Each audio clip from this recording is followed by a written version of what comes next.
and deregulations.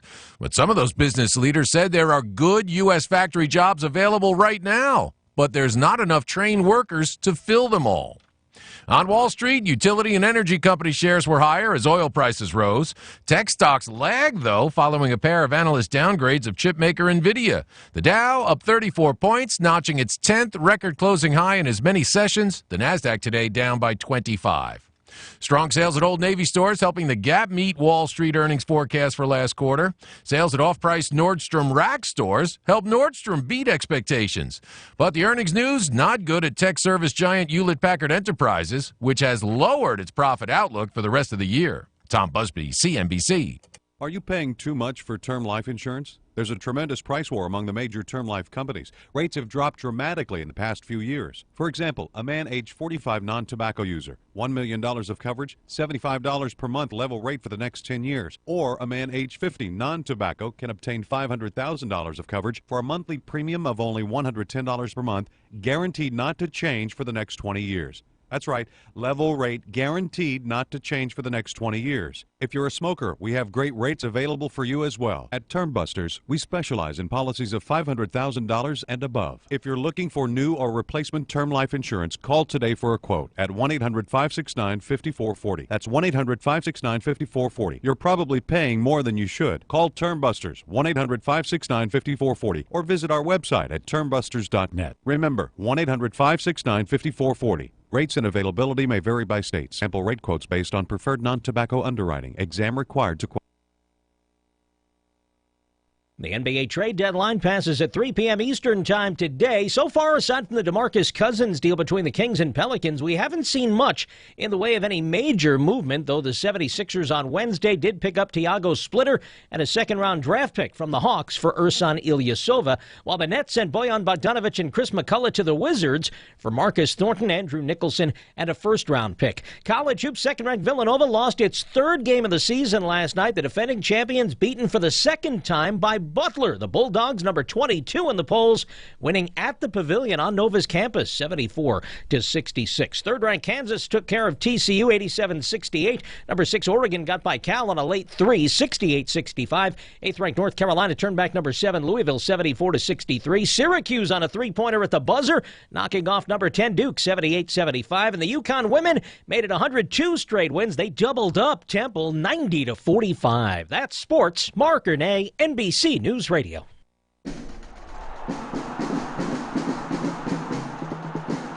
Did you know that more than 100,000 people a day are downloading game apps? Mobile apps have become a normal part of everyday lives. Now there's a new exciting sports app that lets you play along with your favorite professional sports team in real time. With this fantastic app, you can predict the next play and even outguess your favorite team members. The more predictions you get correct, the more points you receive. Points can be exchanged for cool prizes, like your favorite jerseys, hats, airline tickets, sports tickets, even a new car. You can play this amazing sports app by yourself, with your friends, or even with a large group of fans from all over the world. This incredible sports app is called Fire Fan, and it's available right now. Check it out. Sign up today at www.freefirefanapp.com.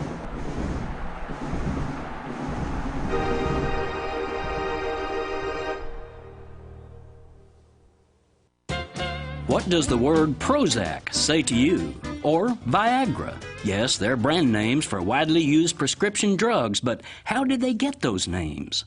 Believe it or not, there is a naming industry. It consists of consulting firms that specialize in the art, science, and voodoo of helping pharmaceutical giants come up with monikers that supposedly will sear themselves into the public psyche, subliminally causing consumers to feel positive about the product and demand that particular drug. Sound hokey?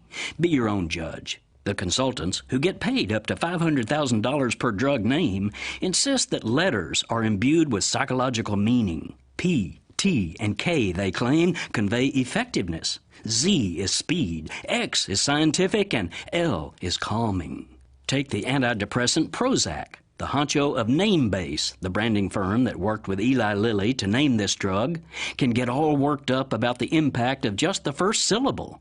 Pro, he explains to an AP reporter, makes the speaker pucker up and push out a burst of air which grabs attention and implies effectiveness. Would that burst of positiveness also apply to profane, profligate, procrastinate, promiscuous, and other pro words with negative meanings? But I'm not a naming consultant, so who am I to question? Let's move on to Viagra. Anthony Shore, who is global director of naming for another branding firm, informs us that this appellation is all about power, causing gullible consumers to associate the product with Niagara Falls. On the other hand, another erectile dysfunction drug named Cialis is more of a metro male term. Shore says that it is a smooth, fluid sound that conveys a sense of intimacy. This is Jim Hightower saying, the word that comes to mind when I hear such claims by high-paid consultants is claptrap, conveying artifice, humbuggery, and a deep sense of being had. KCAA Loma Linda, your CNBC news station, where your business comes first. This is the Thom Hartmann Program.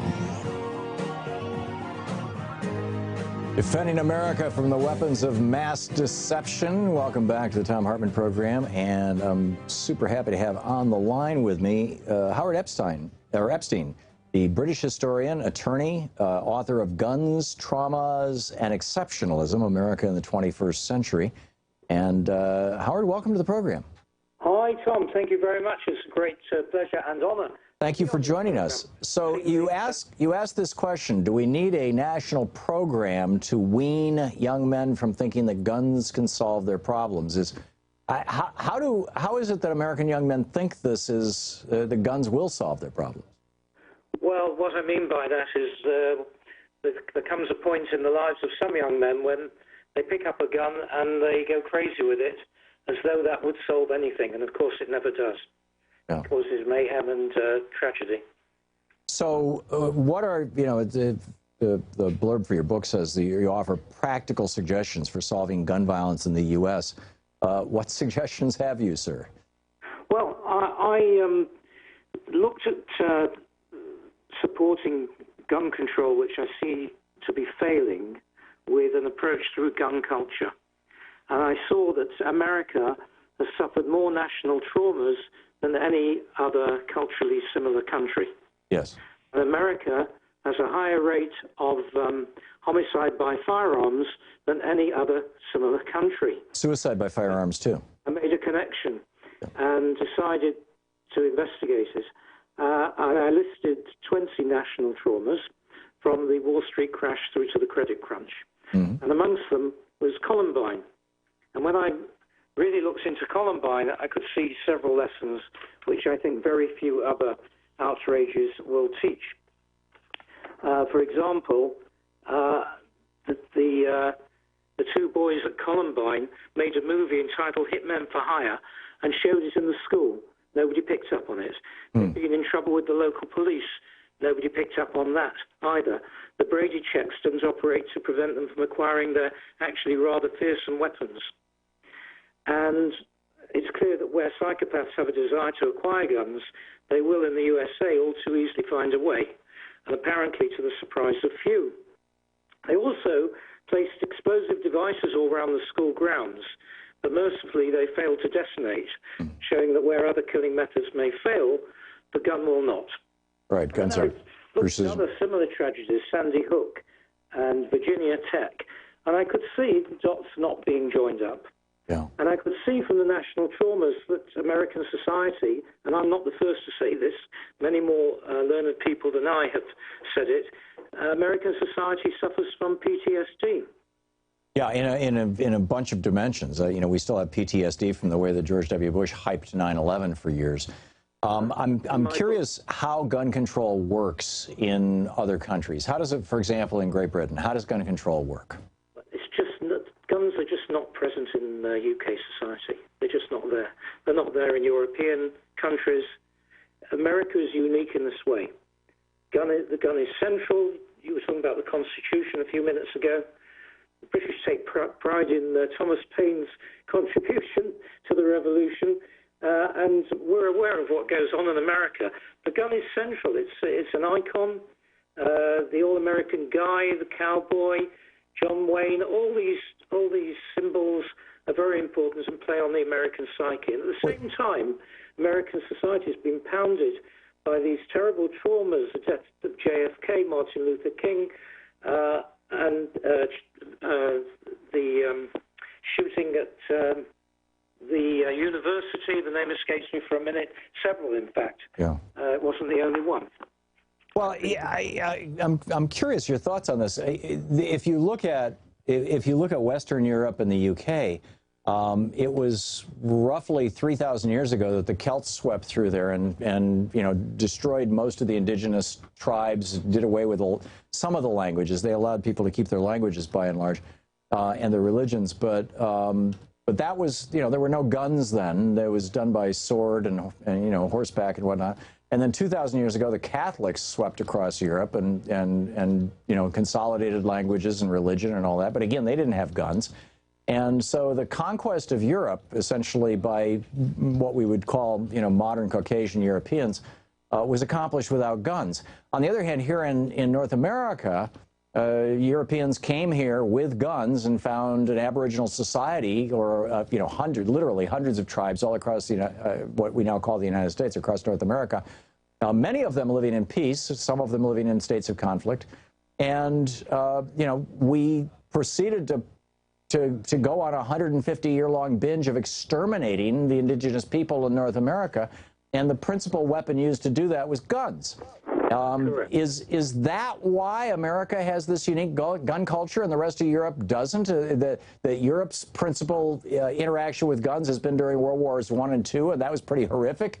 The United States hasn't had a war on its, within the United States since the Civil War. Well, you touch on the Civil War. The War of Independence also saw the gun very central to what was going on there. Thomas Paine couldn't have won the War of Independence. It was the gun that won it, and that drove the British out. Then you mentioned the Civil War. We know how awful that was as well. And the conquering of the West, and as you say, what happened to the indigenous American Indians was tragic. Rich cultures that no longer exist, really, and the gun was the facilitator of this. But of course, the gun needs someone to pull the trigger. Right. And sadly, as I've discovered from my researchers, America has a unique propensity to use guns and to inflict large-scale violence. But is that the consequence of the gun industry looking at American gun nuts as profit centers and promoting this so-called gun culture, or is that the consequence of 400 years of death and destruction, from the destruction of the Native Americans to slavery, all enforced by the gun, and that kind of seeping into American culture? I mean, why is it that the United States is like this? As I say, I think it's a traumatized society, but what I tried to do was see if there was a route out of it. I don't think there's going to be a cure. Mm-hmm. I think there are palliatives. I think there are ameliorative steps that can be taken.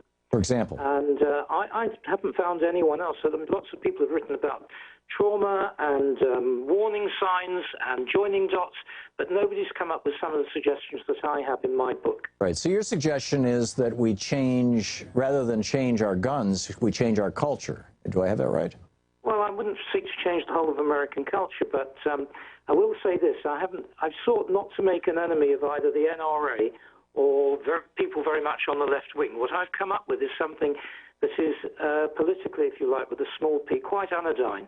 Mm-hmm. The idea would be to have committees in statewide or in major cities that would look at anonymized track records of kids, and where there's a kid that has a trajectory which indicates from past experience he could, sooner or later, end up by grabbing hold of somebody's gun and killing several people in a rampage killing, then there could be an application to a judge to remove the anonymity and benign intervention to try and help this kid away from the path of violence.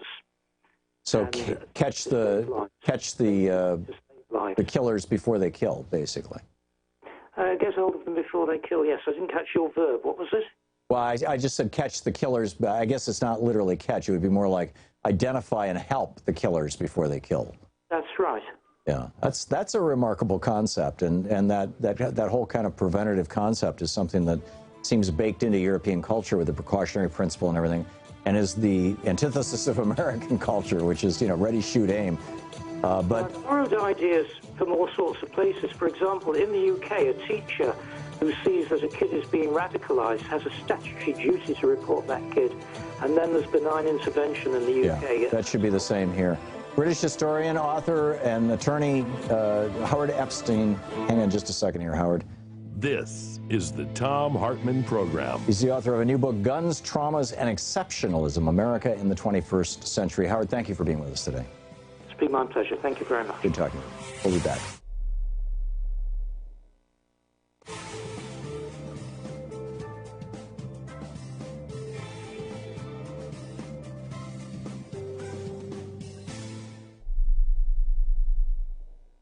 Now that Trump is president, he's already started helping financial institutions get richer through changing legislation enacted to safeguard the public from greedy financial practices. One example, he's going after the Dodd-Frank Act by unwinding the fiduciary rule, which was put in place to ensure that financial advisors keep your best interests first. These types of changes will affect your money and your retirement and could set the stage for an even bigger crisis than 2008. That's why it's so important to diversify your investment portfolio with gold and silver. Gold and silver have survived every government and every financial crisis throughout history. Diversity is strength. Become stronger with the inherent benefits of owning gold and silver. Call my friends at ITM Trading today at 1-888-OWN-GOLD and get the knowledge you need from their precious metals experts on how to successfully diversify your portfolio. They've helped tens of thousands of people buy gold and silver coins and bars. Let them help you too. And ask for a free gold kit at 1-888-OWN-GOLD. That's 1-888-OWN-GOLD. On the next My Awesome Empire local entertainment, Lori Bryant discusses the world-class racing that has the world talking about Glen Helen Raceway. Then the founders of Riverside Rep tell how a whole city made this special theater project possible. And a Rancho Cucamonga teen tells us why that city is the best city. My Awesome Empire.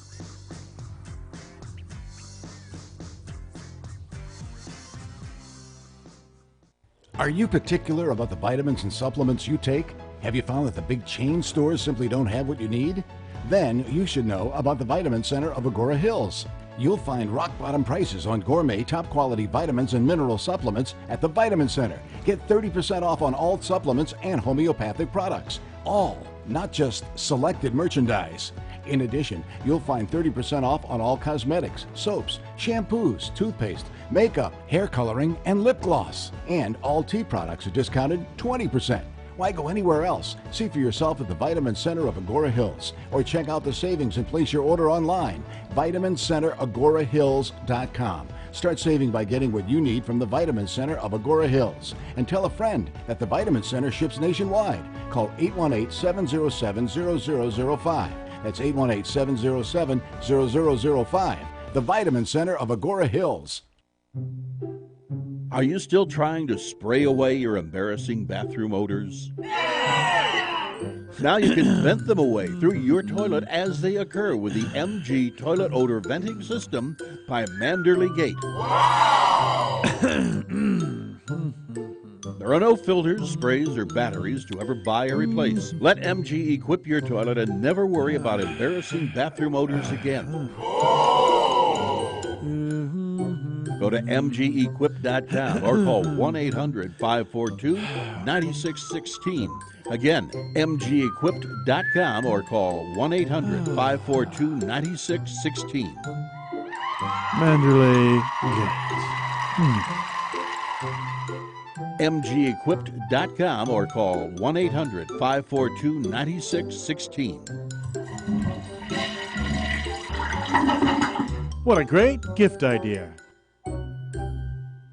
Del Walmsley here. The first thing you're going to have to learn is that until you stop expecting our politicians or anyone else to change your life isn't going to change.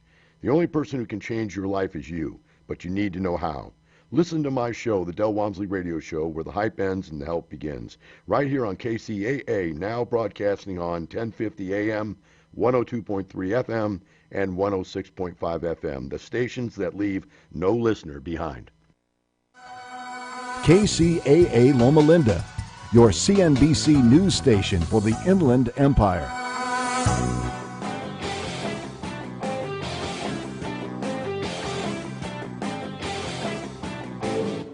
I've got to tell you about Parachute Bedding. It's amazing. Parachute makes modern bedding for a more comfortable home. Their sheets are crafted in Europe using the world's best materials. When Louise and I received their percale sheets our first week sleeping on them, well, we're still sleeping on them. It was amazing. You wouldn't think sheets could make such a difference because there are no irritating dyes or chemicals. We slept so much more restfully. My Parachute bedding stayed cool, soft, and comfortable, even with all the crazy temperature changes we've been having here in D.C. All of Parachute's bedding is 100% natural, meaning no harmful chemicals or synthetics. Also, Parachute gives back. They donate life-saving malaria prevention bed nets to those in need through the United Nations Foundation. You really need to try Parachute bedding. This is no one-night stand. Once you sleep with Parachute, you'll fall in love. Parachute's 60-night trial means that you can test run your sheets for 2 whole months. You don't love your new bedding, just send it back. No questions asked. They donate those returns to Habitat for Humanity. Visit parachutehome.com/Tom to get free shipping and returns on Parachute's comfy bedding. That's parachutehome.com/Tom. Welcome back. Thom Hartmann here with you. I wanted to share another story with you. I want to get into some science stuff, by the way, in the next hour. I've been collecting this stuff for the last couple of weeks. But this was a particularly interesting story. Winnie Hu, for a couple of days, it was the most forwarded story in the New York Times. It's still up there. I think it might be in the 20s now, but it was written on, or published on February 19th. And the headline is, "When Retirement Comes with a Daily Dose of Cannabis." And it says, Ruth Brunn finally said yes to marijuana. She is 98. She pops a green pill filled with cannabis oil into her mouth with a sip of vitamin water. Then Ms. Brunn, who has neuropathy, settles back in her wheelchair and waits for the jabbing pain in her shoulders, arms, and hands to ebb. She said, "I don't feel high or stoned. All I know is I feel better when I take this."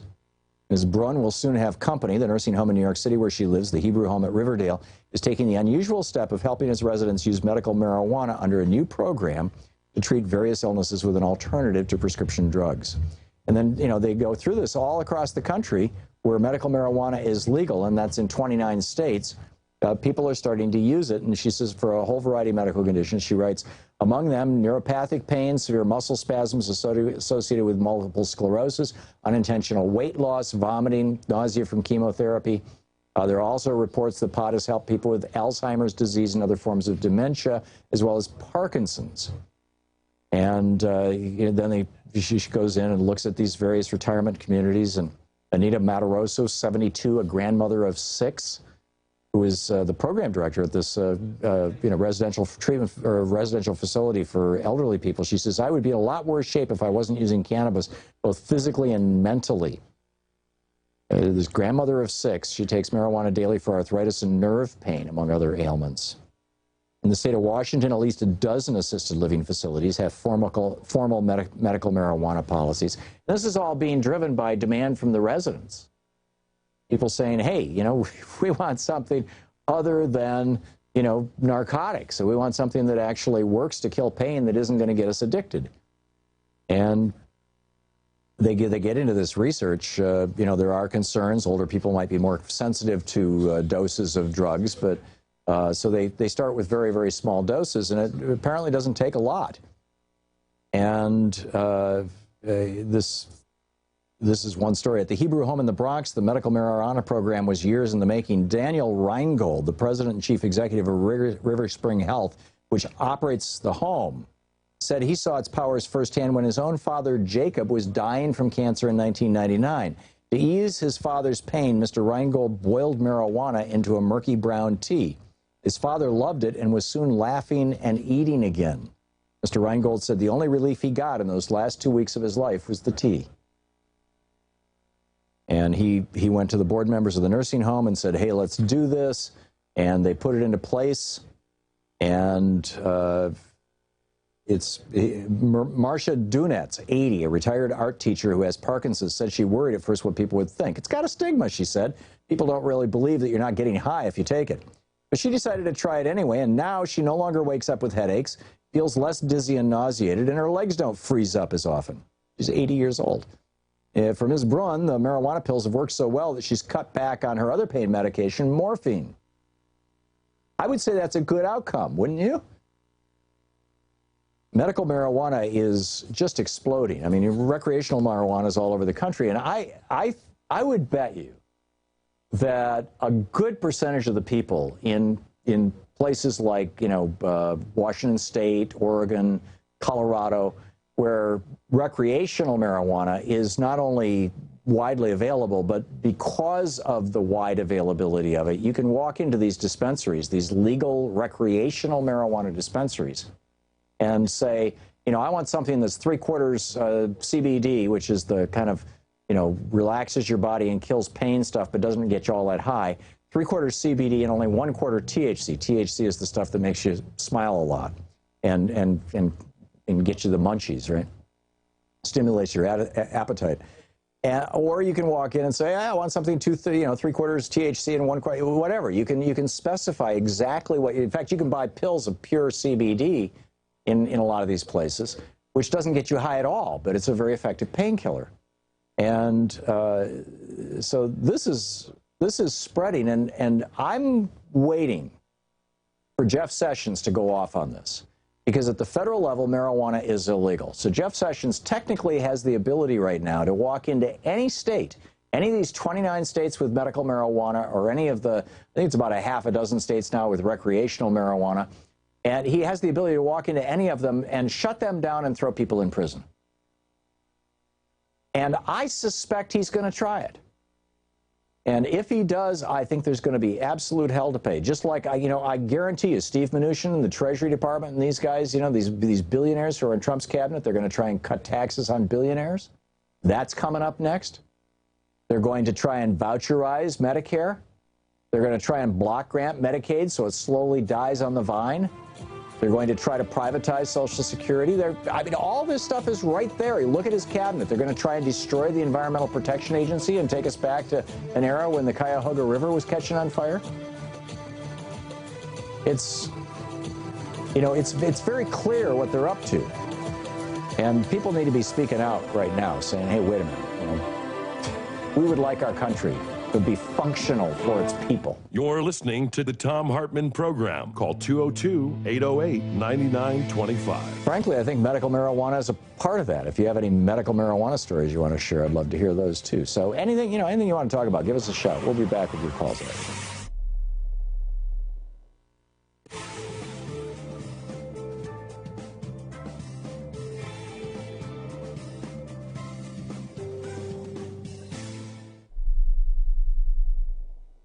Are you hiring? Do you know where to post your job to find the best candidates? Posting your job in one place isn't enough to find quality candidates. If you want to find the perfect hire, you need to post your job on all the top job sites, and now you can. With ZipRecruiter.com, you can post your job to 200-plus job sites, including social media networks like Facebook and Twitter, all with a single click. Find candidates in any city or industry nationwide. Just post once and watch your qualified candidates roll into ZipRecruiter's easy-to-use interface. No juggling emails or calls to your office. Quickly screen candidates, rate them, and hire the right person fast.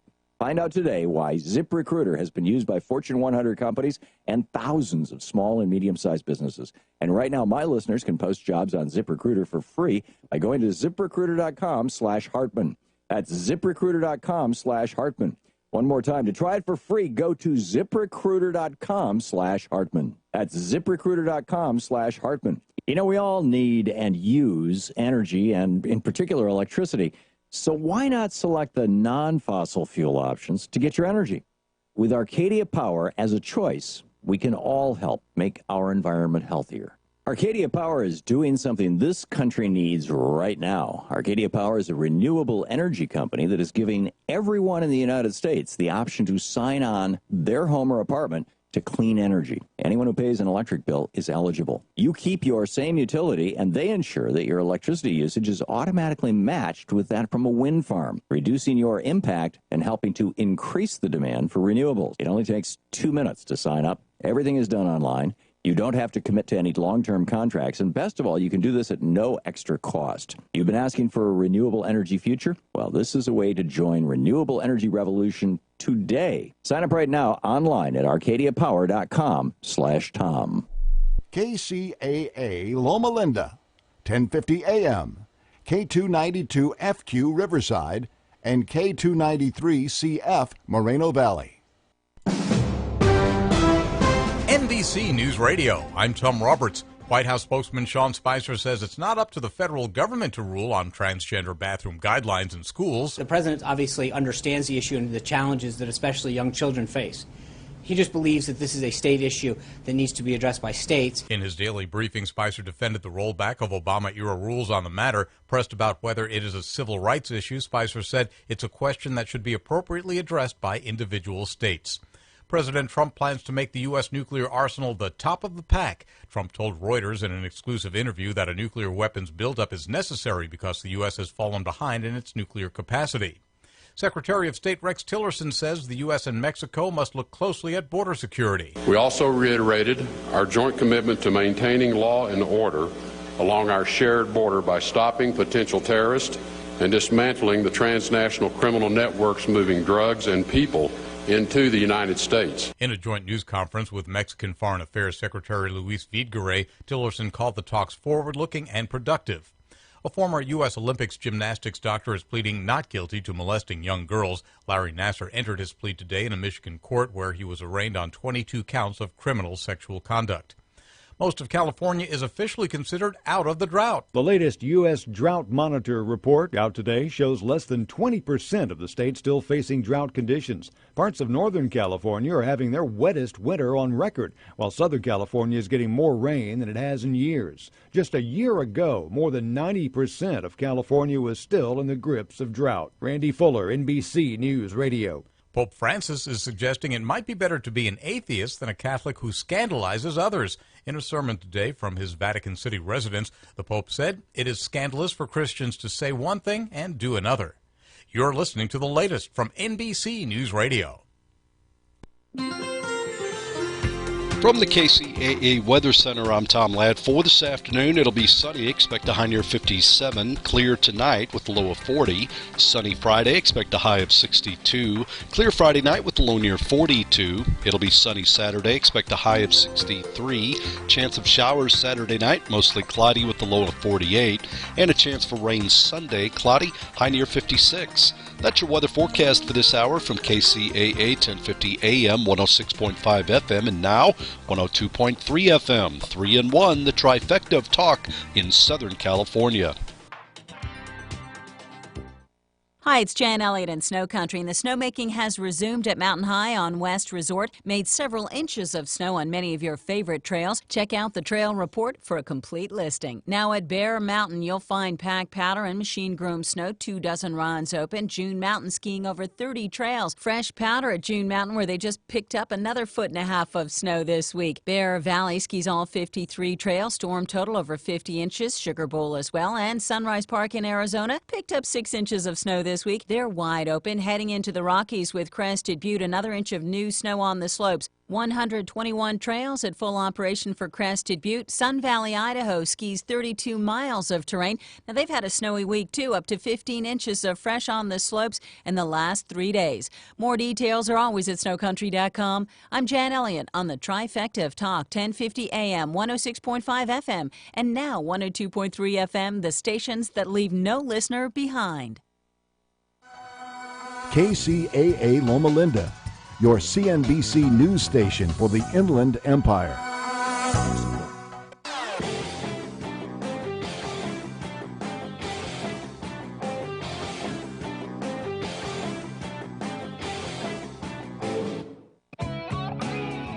All the important stories we cover and the issues we care about are at HartmanReport.com. Members of our community can comment and join the conversation. And it's all free. And there's no ads. This is a public service. James O'Keefe, the Project Veritas, the guy who destroyed Acorn with a, in my opinion, criminally, at least morally criminally edited video that purported to show Acorn people trying to trying to help out,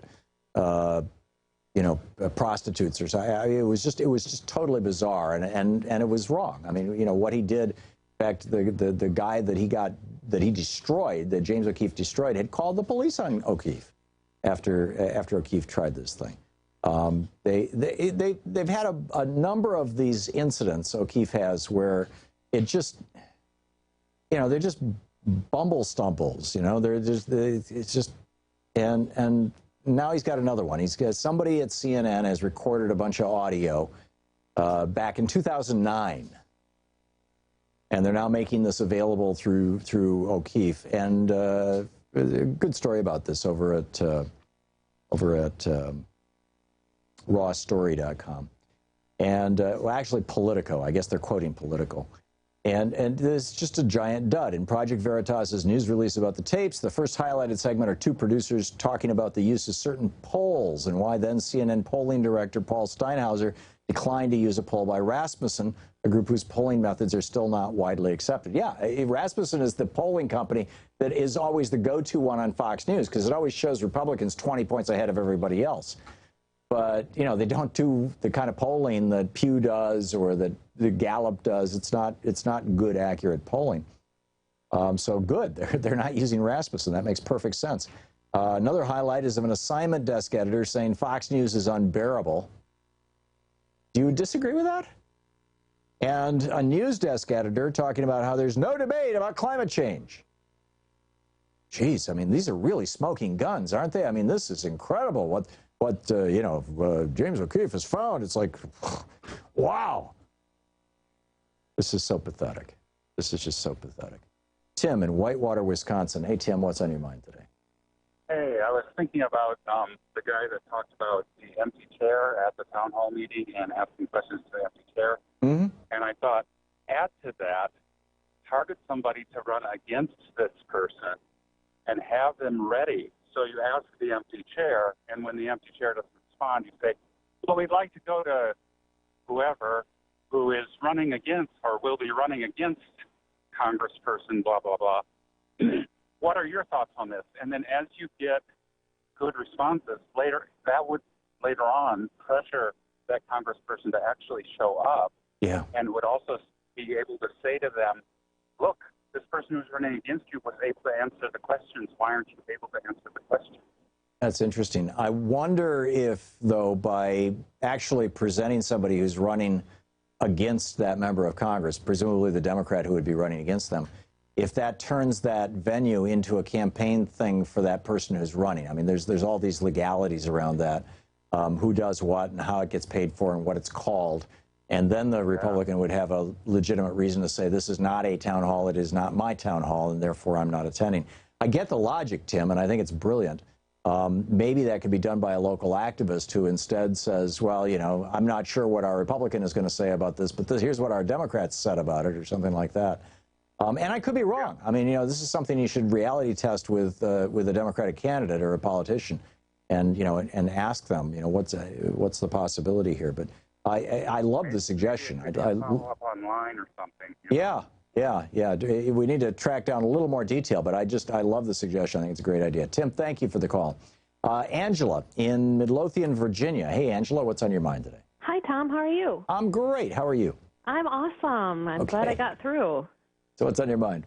I just wanted to let you know I was at Dave Bratt's town hall meeting on Tuesday night. Oh, that must have been entertaining. Dave Bratt is the guy who knocked off Eric Cantor, right? Yeah, and he's the one who said that he's got women up in his grill all the time. Right. Yeah. So I'm not even sure what that means, by the way. Oh, I'm sorry. What did you say? I said I'm not even sure what that means. I've never heard that phrase. I've got someone up in my grill. Yeah. I just think he said he had people approaching him all the time, and so he didn't like that. Apparently. But he had his town hall meeting, and he headed about 60 to 100 miles away, out deep out in rural Virginia, deep into Trump country. And so the vast majority of his constituents couldn't make it to this town hall. Right. So no mistake that. I'm sorry? I said no mistake there. He clearly knew what he was doing. Exactly. So you went. What happened? Well, I mean, he had it at a really small venue, but they still had about 500. We still had about 500 people show up. Wow. Yeah, I was really surprised. It was great. But he really wanted to control the situation, so he had a really small room. Right. And so about more than half of the people couldn't get in. And the vast majority of the Brat supporters were there, and then a lot of the, Democrats had to stand out on the sidewalk and listen, overhear things. How did he segregate them? Well, I think, I don't know for sure because we were in the back of the line, but I think it was he made the room half and half. So like half of his supporters were allowed in and they could sit in half of the room, and then the Democrats or whatever got to sit on the other side of the room. Right, the people who were getting the checks from George Soros. Right, exactly. Exactly. How bizarre. So how did he handle it? What happened? Well, he didn't take open questions. He very quickly, before the meeting started, he had his aides run out and give people note cards to write their questions on. Right. Yeah. So there was no way to ask any follow-up questions or anything like that. Right. And he had the mayor he had the town hall in Blackstone, Virginia, and he had the mayor of Blackstone take those cards and supposedly randomly select questions. Right. The Republican mayor, presumably, of Blackstone. Yes. And he, so anyway, they only allotted about 5 minutes for each topic. Right. And then they would ask, pretty standard run-of-the-mill questions, but one thing that they did ask about was Social Security, and he absolutely admitted that Social Security is on the table. Whoa. Yeah, I mean, I don't know exactly what his quote was, but the whole crowd just gasped when he started talking about it. Even his supporters? I didn't get to see the supporters' reaction because I was in the group out on the street. So it was mostly, mostly the Democrats out on the street. Right. But we just gasped. And he basically said, well, no, wait a second. If you're 10 years or less, if you have 10 years or less before you reach your retirement, then you're going to be fine. No, we're not touching you, is what he said. Right, but we're going to kill everybody else. Right. It's just, that's amazing. Dave Brat, jeez. So it was pretty scary, and it was really, contrived and controlled, and like I said, it was way out in the country. I mean, you drove past big Trump signs as you drove out to this place to go see him. Well, Angela, thank you for sharing the story. I've got to move along. I can get another caller in here before the break, but thank you for sharing with us. Byron in Bozeman, Montana. Hey, Byron, what's up? Hi, yeah. You wanted us to tell you what we're doing to get involved? Sure. Well, one thing I did is I ordered a book. It's called Ethics for Kids, and I'm actually dropping it off at my Republican senator's office tomorrow. Ethics for what? For kids. Kid? For kids. For kids. KIDS. I'm sorry, your phone is kind of muffled, Byron. I just picked up my 3-year-old from preschool, so I'm on my way home. Yeah. But yeah.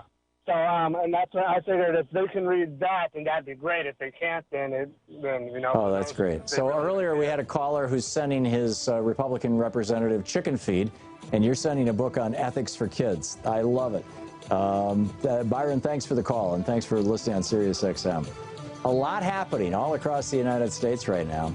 It is an extraordinary time to be alive. We will be back with more. I see a number of people wanted to talk about medical marijuana, too. We'll pick up those calls as well. Stick around. We'll be right back. You're listening to Thom Hartmann. Visit ThomHartmann.com for audio and video archives. Back with more of your calls, and we're going to check in with Talk Media News and some geeky science stuff coming up, too. Stick around.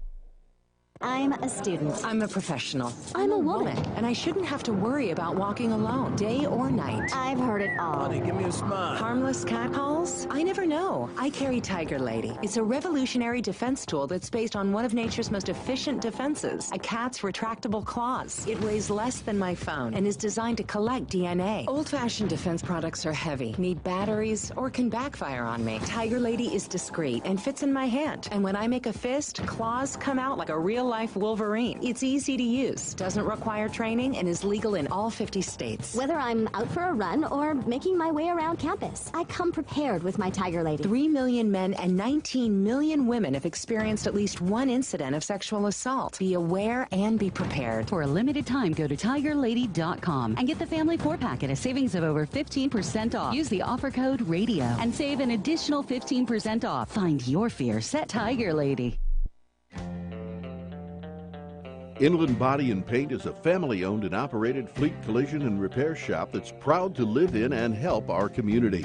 Bring your heavy-duty trucks and or equipment to their Fleet Collision and Paint Center in Fontana for expert collision repair services. With 35 years of experience, you're sure to receive quality workmanship at an excellent price from Inland Body and Paint Center. From fiberglass repairs to quality painting, they'll take care of your truck and equipment from top to bottom in their new 64-foot spray booth. By the way, Inland Body and Paint of Fontana repaired and repainted the KCAA truck, and they can do the same job for your car, truck, or heavy-duty equipment. Inland Body and Paint, dedicated to the community and to your satisfaction. Call them today to learn what they can do for you. You can find Inland Body and Paint on Valencia in Fontana. Call them at 909-434-0466 or online at inlandbodyandpaint.com.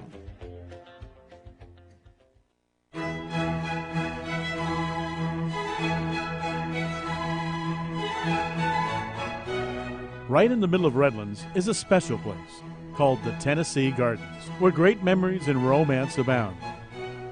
Under fragrant magnolia trees, beside seasonal flowers, and next to its whimsical ponds, brides and grooms begin their lives together and events are celebrated. With over 25 years' experience, its award-winning professional staff, led by Executive Chef Michelle, owner of Michelle's Bakery, create mouth-watering cakes and events.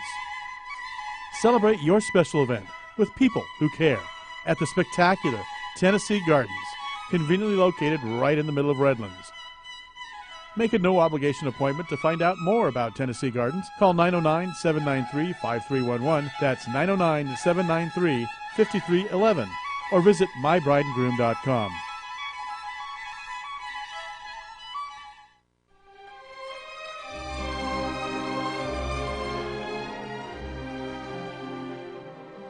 Hey, buddy, I heard the drought's moving in, muscling in on your turf.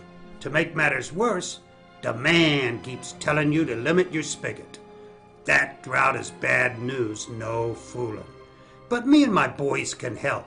The Water Boys, on the Water Zone, Thursday nights at 6. We'll help you protect your turf and save water. And hey, don't worry about it. Consider it a gift. Yeah, Louie, you heard the boss. We gotta listen in at 6 p.m. on Thursday nights. Okay, Vinny, you got it. The Water Zone, Thursday nights at 6 p.m. I'll tell our lawn it's now protected. The Water Zone on KCAA 1050 AM.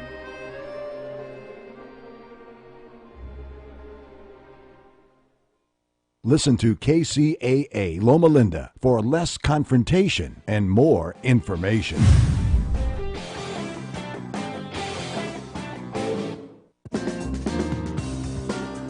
Welcome back. Tom Hartman here with you. Let's check in with Talk Media News and find out what's going on in the world today. On the line, this report brought to you by goatsfortheoldgoat.com. On the line with us, Victoria Jones. Hey, Victoria. Hey, Tom. So what's going on in the world today? Well, Secretary of State Rex Tillerson and Homeland Security Secretary John Kelly are in Mexico, and they have been meeting with their counterparts, basically, in that country as they're on a sort of fence-mending visit after a number of issues, including, of course, the Trump administration's immigration enforcement rules that came out on Tuesday, which increased deportations that will happen at the border, including of people who are not Mexican but going to Mexico, which have really riled up Mexican officials. In other words, they're taking Guatemalans and Salvadorans and Hondurans and dropping them off in Mexico? Well, yes. The idea is that if it could be somebody from the Czech Republic too, so that if you have come into the United States and used Mexico as a way station on your way there, the United States is now saying that you could be deported back to Mexico. Now, I understand the Mexican Interior Minister says, no, this isn't right. We're not going to go along with it. Absolutely. Yes, and you're putting it quite politely, too. And they're hinting that they could take this to the United Nations. Wow. Or another international body. Yeah, they really are not impressed with this at all. Are these deportations happening right now, or is this the new guidelines that Homeland Security has put out that have not yet been implemented? They've not yet been implemented, is my understanding. These are the new guidelines that were put out on Tuesday. Right. These are very new guidelines. So yeah, these are not going down at all well. The other thing that's hanging over the meeting, this is according to New York Times reporting, is an effort to take a hard look at all American aid to Mexico, possibly using it to pay for the border wall. Now, by Friday, tomorrow, American officials are required to finish calculating all the money and grants that the U.S. provides to Mexico, and that's a task that President Trump first demanded in the executive order he signed last month, directing the construction of a border wall. And we're talking about quite a lot of money. Congress has appropriated more than $2.8 billion for various programs, of which at least $1.6 billion has been delivered to Mexico. And the kinds of programs we're talking about are out of this bilateral partnership that began in 2007, focuses on fighting organized criminal groups, re-engineering the judicial system, modernizing the border, and strengthening civil society groups. And that could all stop. Wow. Now, is this left over from when the peso crashed and we bailed out Mexico back several decades ago, or is this the stuff that has been incrementally, we want to be good neighbors, we want to help you make your country work? I think it's more the latter, but that's not clear from the reporting that I have seen. Yeah, because sometimes things just take on a life of their own. Yes. Yeah, interesting, very interesting. We'll keep, watch this space. What else is going on in the world? Yes, watch this space. Politico is reporting that House Republicans next week plan to derail a Democratic resolution that would have forced disclosure of President Trump's potential ties with Russia and any possible business conflicts of interest. This is according to multiple House sources. Now, what they want to do is to avoid a full House vote on a so-called resolution of inquiry, which is a roll call that would be very embarrassing and divisive for the right.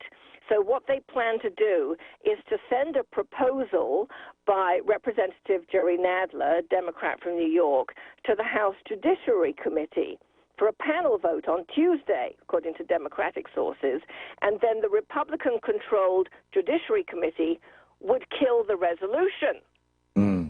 All this to avoid investigating Trump's connections to Russia. It seems to me that even Russia would want this investigated. And business conflicts of interest. Yeah, it seems to, I've been saying from pretty much day one, if there's smoke here, to appoint an independent prosecutor. Let's find out what's going on. Let's get to the bottom of this. I mean, this is because the allegations are flying, and some of them are wild, and some of them I think are potentially provocative, not healthy things. So we need to find out what the actual facts are. Apparently, Republicans aren't so keen on that. Yeah. And the Tuesday vote would also come just a few hours before Trump gives his first State of the Union address to Congress. In fact, Democrats are furious that Republicans are trying to bury the panel vote by scheduling it on a very busy news day. That's amazing. That all suggests that the Republican Party actually thinks that their president has been up to something with a foreign power. I mean, that in and of itself is an indictment. Can you imagine if Hillary Clinton, if the tables were turned, how the Republicans would be reacting if Democrats were trying to bury something about, Hillary Clinton and not even necessarily a foreign. Well, I remember Bill Clinton, I guess it was the Al Gore campaign. He had some Chinese donors at a fundraiser in Los Angeles, and they turned it into like a 6-month scandal. Remember that? Yeah. Yeah. Anyway, enough of my rant. Back to you, Victoria. What else is up? Meanwhile, police in full riot gear have entered the Dakota Access Pipeline protest camp in North Dakota, where dozens of people are remaining in defiance of orders to leave. Now, you may be more up to date on this than I am. Most of the protesters left peacefully Wednesday when authorities closed the camp, which Army Corps of Engineers said was going to be due to advance of spring flooding. Some refused to go. About 50 officers plus entered the camp from two directions shortly before midday today, along with several law enforcement and military vehicles. So that's where it stands. It will obviously have developed since this was reported. Yeah, this is a tragedy. And they've got a SWAT vehicle, too. Yeah, because those peaceful protesters standing there praying to protect the water are just so dangerous. This may not end too well. Yeah. This afternoon, President Trump will hold a listening session on domestic and international human trafficking, including women and girls who are sexually exploited for profit. Apparently, this sudden attention to the issue was driven by Ivanka Trump. And Dina Powell, who's a White House senior counselor for economic initiatives. So it's happening at 2:30 Eastern. There will be some outside groups, including the National Center for Missing and Exploited Children, the International Justice Mission, Thorn, and a couple of others. Also Vice President Pence, who's had a focus on the issue, a couple of others, and some senators. I've been trying to find out who. There are 3 Republican senators. So far, I haven't been able to find out whether any Democratic senators have also been invited. Yeah, this is a safe topic. I mean, everybody is opposed to human trafficking. There's no opposition to that. But what about, he's also meeting with a bunch of CEOs today to talk about business in the United States. I thought he was all about jobs. Why is he not meeting with workers? He did meet with CEOs. He did meet with union leaders about a week or two ago. Mm-hmm. Okay. But he hasn't met with workers. Right. But he did vow that he was going to bring back millions of jobs today. Yeah. Well, good luck with that. It would be great if he could pull it off. I don't see how it's going to happen with a Republican Congress, though. It'll be interesting to see how that does actually happen. Meantime, over at CPAC, white nationalist leader Richard Spencer, who was at CPAC, says he's been kicked out. He said he was politely asked to leave. Oh, that's interesting. Yeah. So they are deciding to somewhat clean up their act. Remarkable. Victoria Jones with Talk Media News. Thank you, Victoria. Thank you very much. Great talking with you. We'll be back.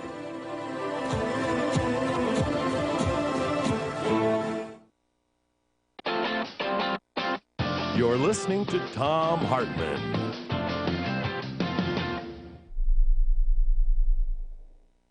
Parachute makes modern bedding for a more comfortable home. Parachute bedding is 100% natural. That means there are no harmful chemicals, no synthetics. Their percale bedding is made from premium, long-staple Egyptian cotton, which makes Parachute bedding crisp and cool to the touch. My first night sleeping with Parachute bedding was amazing. You wouldn't think sheets could make such a difference. Because there are no irritating dyes or chemicals, I slept so much more restfully. My Parachute bedding stayed cool, soft, and comfortable, even with all the crazy temperature changes we've been having here in D.C. Also, Parachute gives back. They donate life-saving malaria prevention bed nets to those in need through the United Nations Foundation. You really need to try Parachute bedding. This is no one-night stand. Once you sleep with Parachute, you'll fall in love. Parachute's 60-night trial means that you can test run your sheets for 2 whole months. If you don't love your new bedding, just send it back, no questions asked. They donate these returns to Habitat for Humanity. Visit parachutehome.com/Tom to get free shipping and returns on Parachute's comfy bedding. That's parachutehome.com/Tom. Hi, friends. Thom Hartmann here to remind you that it's your support of our show that keeps us on the air. Without you, there wouldn't be a Thom Hartmann program. And now more than ever, it's crucial for you to show your progressive support. And one of the best ways to show your support is to sign up for Tomcast. That's our podcast. It's at TomHartmann.com. Never miss another heated debate on healthcare, global climate change, or our economy. Never miss another one again. Plus, labor news, full Monty alerts, conservative alerts, and my personal favorite segment, Geeky Science, each and every week. But wait, there's more! As an added bonus with your Tomcast podcast subscription, you'll also get my best of the rest of the news, a daily 3-minute dose of what's going on in the world today that you can't afford to miss. So what are you waiting for? Get over to TomHartman.com today and sign up for your Tomcast now. Do it for yourself, or you can do it for a friend. Go to TomHartman.com to see just how easy it is. KCAA Loma Linda, 1050 AM, 106.5 FM, and now 102.3 FM. I'm Tom Busby, CNBC. All the protesters are gone. Now comes the hard part, the cleanup. The Army Corps of Engineers says clearing out the Dakota Access Pipeline protesters camp, which was set up on federal land in North Dakota, could take a month to finish and could cost $1.2 million. On Wall Street, stocks got a boost today from the Treasury Secretary telling CNBC he's promising tax reform by August of this year. The Dow added 34, closing at a new all-time high. The Nasdaq down 25. First-time jobless claims up by 6,000 last week, still near a 4-decade low. A French vegetable company is buying the privately owned Ready Pack Foods, a California-based maker of prepared salads and other produce. No terms were disclosed. And after Philadelphia became the nation's largest city to impose a tax on sodas and other sugary drinks, good news. The tax raised $5.7 million for the city in January, more than double expectations. I'm Tom Busby, CNBC. Are you paying too much for term life insurance? There's a tremendous price war among the major term life companies. Rates have dropped dramatically in the past few years. For example, a man age 45 non-tobacco user, $1 million of coverage, $75 per month level rate for the next 10 years. Or a man age 50 non-tobacco can obtain $500,000 of coverage for a monthly premium of only $110 per month, guaranteed not to change for the next 20 years. That's right, level rate guaranteed not to change for the next 20 years. If you're a smoker, we have great rates available for you as well. At Term Busters, we specialize in policies of $500,000 and above. If you're looking for new or replacement term life insurance, call today for a quote at 1-800-569-5440. That's 1-800-569-5440. You're probably paying more than you should. Call Term Busters, 1-800-569-5440, or visit our website at termbusters.net. Remember, 1-800-569-5440. Rates and availability may vary by state. Sample rate quotes based on preferred non-tobacco underwriting. Exam required to qualify. The NBA trade deadline passes at 3 p.m. Eastern time today. So far, aside from the DeMarcus Cousins deal between the Kings and Pelicans, we haven't seen much in the way of any major movement, though the 76ers on Wednesday did pick up Tiago Splitter and a second-round draft pick from the Hawks for Ersan Ilyasova, while the Nets sent Bojan Bogdanovic and Chris McCullough to the Wizards for Marcus Thornton, Andrew Nicholson, and a first-round pick. College hoops second-ranked Villanova lost its third game of the season last night. The defending champions beaten for the second time by Butler. The Bulldogs, number 22 in the polls, winning at the Pavilion on Nova's campus, 74-66. Third-ranked Kansas took care of TCU, 87-68. Number 6 Oregon got by Cal on a late 3, 68-65. Eighth-ranked North Carolina turned back number 7 Louisville, 74-63. Syracuse on a three-pointer at the buzzer, knocking off number 10 Duke, 78-75. And the UConn women made it 102 straight wins. They doubled up Temple 90-45. That's sports. Mark Ernay, NBC News Radio.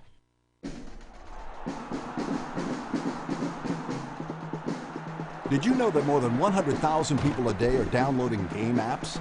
Mobile apps have become a normal part of everyday lives. Now there's a new exciting sports app that lets you play along with your favorite professional sports team in real time. With this fantastic app, you can predict the next play and even outguess your favorite team members.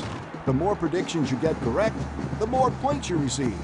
Points can be exchanged for cool prizes, like your favorite jerseys, hats, airline tickets, sports tickets, even a new car. You can play this amazing sports app by yourself, with your friends, or even with a large group of fans from all over the world. This incredible sports app is called Fire Fan, and it's available right now. Check it out. Sign up today at www.freefirefanapp.com.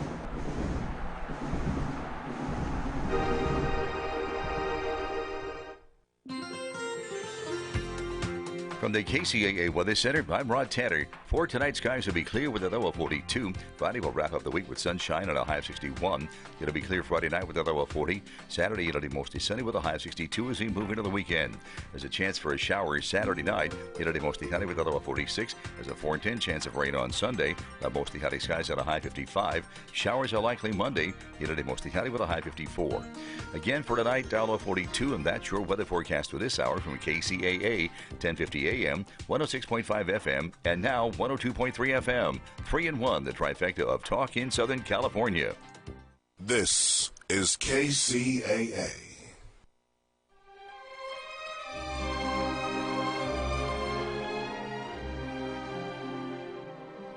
Hey, buddy, I heard the drought's moving in, muscling in on your turf.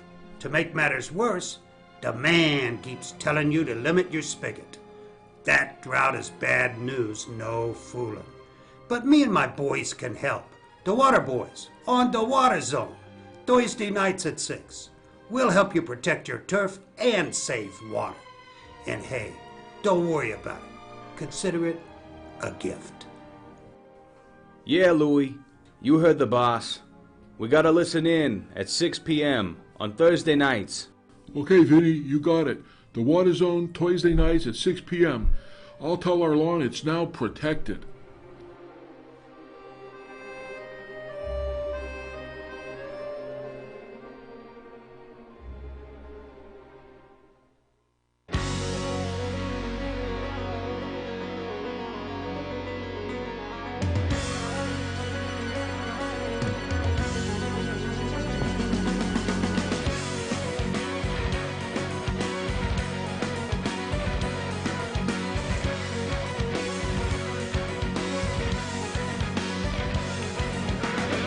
Live from the NBC News radio broadcasting studios of KCAA 1050 AM, 102.3 FM, and 106.5 FM, located in beautiful downtown San Bernardino. Thank you for tuning into the Water Zone Show. Good afternoon. I'm Rob Starr, along with Mr. Mike Barron, also known around here as Mikeypedia, and we collectively are known as the Water Boys. So good afternoon to everybody. Mike, are you here? I certainly am. And Mike is great to be here, almost. Mike is on his way in the car, but he never fails to call in, so we do appreciate that. Did you have a good day today? I did. Very, very busy, but very stimulating. What a great way to end the day with the Water Zone. Did you like the new music? I didn't tell you about that. I did. I thought that was very, very, very energetic. That's the way I like it. That's the way it should be. So we're gonna go right into the news if that's okay. Ah, he's here. Welcome. Mike's just walked into the studio. Here he comes. Here's your seat, Mike. Everything's ready to go. The good thing about Mike is he never misses, and I like that. So now it's time for the news with the purveyor of Maven's Notebook, Miss Chris Austin. Welcome, Chris. Chris? Hello, how you doing? We're fine. How are you? I'm doing great. I'm up here in Sacramento this week. Wow. Are there meetings going on, Chris, or are you sitting in on any State Water Resources Control Board meetings? Yes, the State Water Resources Control Board's talking about fish today. Wow. So I was there for fish. I hear we're in an L state. L state? Like the letter L? The letter L. Oh, you're going to have to explain to those of us that are not in the know what that refers to. Well, we're not out of the drought, and L means there's still places in California that's still low and in severe to moderate drought, according to DWR. They came out with that today. That's a new thing I heard. The drought monitor came out this morning, which is the federal map that they put out, and they show 83% of California being out of drought. So only 17% left, and really not too bad. And I think that's just in the area around Santa Barbara and some of the Central Coast. So this could possibly be the wettest year on record for California if we keep having storms. So, it's going to be interesting to see how it all plays out. Well, I saw that, relative to 82, 83 rain year, we're tracking just slightly above, or maybe even more above those historical highs in terms of rainfall and in terms of snowfall. It'll be interesting to see how the weather plays out in March and in, I guess, throughout March, to see if that snowpack stays cold and in the frozen mode, as opposed to melting and creating runoff. Because I think the last thing those reservoirs need today is more runoff. What's the reservoir situation from your perspective? Especially Oroville and Anderson. Well, up at Oroville, they have things pretty much under control. They have the levels down to 850 feet, which gives them 50 feet in the reservoir to manage for incoming storms. And they're starting to ramp down the flows down the damaged spillway because they want to get the debris pile at the bottom of the spillway cleared out, because they have a power plant back there and they have water backed up behind the power plant, and they have to get that channel flowing again. So then they'll be able to take water out through the power plant and generate power again. So they seem to have that situation under control, and they so far so good there. Anderson spilled, that's a bit of a concern, and that's where they had the flooding from, in San Jose. And Don Pedro Reservoir spilled, which caused some flooding along the San Joaquin River. But, most of the reservoirs are in pretty good shape. Some of them are still a little low. It really depends on the watershed. But, there's still a lot of the season left to go. So I think we're looking pretty good. Do you think there will come a day in the near future where assessment of the level of groundwater is reported as the reservoir capacity numbers are reported? Well, that's kind of hard to do because, there's like 515 groundwater basins across the state, and some of them are large and some of them are small, so it's kind of hard to look at it in a single solid number. And part of the problem with groundwater is that it's a little bit seasonal. It tends to go up in the wintertime as the water and the winter precipitation recharges the aquifer, and then as people pump it in during the summer when there isn't any precipitation to water crops and everything, it tends to go down, and then in the fall and when the rains start coming, it'll rebound, and that's the sort of the natural way that things go. So when you look at groundwater level, when you're comparing it, you have to look a little bit long term. You have to look at it like at the spring of each year. How did that change from year to year in the springtime, measuring at the same time? Because some of that variation is just kind of normal. What is the acronym for the new law that was passed in November of 2014 that has to do with groundwater management? Oh, it's SGMA. SGMA. It stands for the Sustainable Groundwater Management Act, so we call it SGMA. That's right. Do you have some thoughts on whether SGMA over the next 3 to 5 years will have more an effect on farmers than on urban consumers?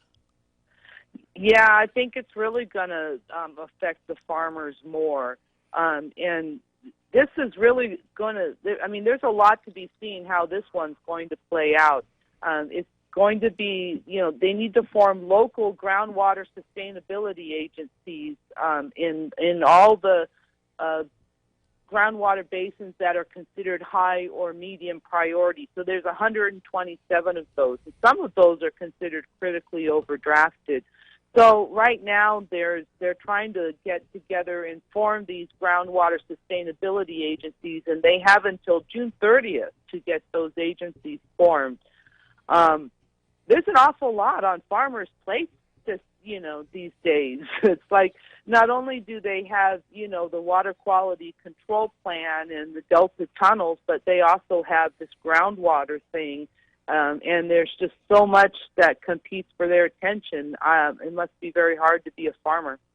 Are they right now. Are they in the state? I know there's so many projects, and the last time I was up at the governor's office, they all talked about, well, we have to do all these projects in parallel. But do you think they need to kind of take the top 3 to the top 5 issues in California and just work on those first? And obviously, water is important. I mean, there's going to be a symposium coming up in August for the Inland Empire Water Symposium, and one of the questions or topics that I proposed at a meeting the other day was, where are they going to get more drinking water? How are they going to get more drinking water? And there's several choices, but how is that going to happen? Are they going to count on just continue the conservation or push that forward? Are they going to talk about desalination? Are they going to talk about recycling water? They're going to talk about making water out of the air, because we had a company on last week that does that. But I mean, how are they going to do that? I mean, to me, that's a critical thing for life, for food, for living, for business, for everything here in the state. And it doesn't, I know they talk about it a lot, but I also hear lots of other things they're working on. And I don't think the others are a priority as much as I think water is. Well, yeah, I just follow water, so, there's nothing else that the legislature should be concentrating on at this point, in my opinion. But you're not biased in any way. Well, I think that... But I'm not biased, no. But, yeah, I think water is important, but, what the real focus in the past, 5 years, 10 years here in California has been getting communities to develop their own regional supplies rather than depending on imported water. And I think the water of the 21st century is probably going to come from things like more recycled water, more stormwater capture, and conservation too. And it's also going to mean that we're going to have to pay more for our water, and I think that's just kind of part of the deal here. I mean, what we've seen now too with Oroville is that we also are going to have to pay to upgrade the infrastructure. Mm-hmm. I mean, there was the big sinkhole in Laurel Canyon from the pipe that burst, and the cars actually drove into it. And I mean, that was a pipe there that had been installed in 1931. So in these older sections of town, there's some old infrastructure that's going to have to be replaced. And, new sewer lines and new water lines going underneath the street are not popular projects, but they're necessary projects. And I think, unfortunately, we put that off for a long time. So I think the focus in the cities is going to be developing these local supplies and upgrading their infrastructure. The kind of the new word I've heard, it's probably not a new word in the water sector, but is resiliency. That has to do with developing local resources, recycling, conservation, that it's some of a number of different strategies to again, make that water supply go further. But I also heard, and Chris, if you can confirm this, it'd be great for our audience, that on a typical year, California consumes in the ag and urban sectors about 40 million acre feet of water. Is that a number that you feel comfortable with? No, I'd actually have to go and take a look. Okay. I'll tell you that next week. Because how you talk about, how much water is used, you have to be careful because, how you approach it is key. Like they talk about agriculture using 80% of the water, but they're talking about 80% of the developed water, not, right. 80% of every drop of water that flows through the rivers. But that's what people think, right? Right. So there's a different, I want to be careful. I don't want to give you wrong information. Right. So how about I come back to you next week, and I'll tell you. We can talk about that sounds good, because like where I was headed, it was kind of doing that percentage allocation, because we do know that a certain amount of water that's within our infrastructure goes for environmental purposes, including protecting against saltwater intrusion and some, protecting temperatures in rivers and those kind of environmental purposes, which, are are taken into consideration, and then obviously agriculture and then urban. So, let's maybe work on, I'll do some research too, because I think it'd be interesting to see just how much, how many acre feet go through the urban side of the street, so to speak, and that compare that to how much water has recently been discharged from the various large reservoirs up in Northern California, just over the past 2 or 3 or 4 weeks. It might be interesting information. Also, Mike, remember a couple of weeks back when we were at the IA show, you and I went to the summit afterwards to talk about the drought, the water summit. And there was a presentation made by Ingy and others on the rebate side of how much money the California spends on rebates for the water agencies, for the homeowners. And she had a report on the money, how much water could be saved by putting those rebate monies back into the... Well, I think she was even just looking at 10% of that money, because, just in turf removal, there was probably between 2013 and 2015, about $500 million. And I think Ingy's point was, gosh, with maybe 10% of that, $50 million, you could convert a lot of flood irrigation over to drip irrigation, which would have saved tons. And that would have been a big saving. So yeah, there are always those alternative options. I think to me personally, like I said, I think water is one of the top 3 issues that California has to deal with. I just don't get the feeling that everybody up in Sacramento feels that same way. I mean, I know they say that, but I don't see the actions enough. We need to start a write-in campaign. What's going on with water? What's the big deal? Well, the legislature's picked up some interesting bills. We have Assemblyman Gray, who is proposing a complete sort of shuffling around of water rights, and adding some things to DWR's plate and taking some things off the state water board's plate. There's some bills circulating now about flood protection. I'm sure we're going to see a bunch of bills come up now about looking at dams and the stability and, the condition of dams. Well, it's about time we had some dam legislation, don't you think? Yeah, and next week they'll be having an oversight hearing on the Oroville Dam situation, so the dam finger pointing will begin.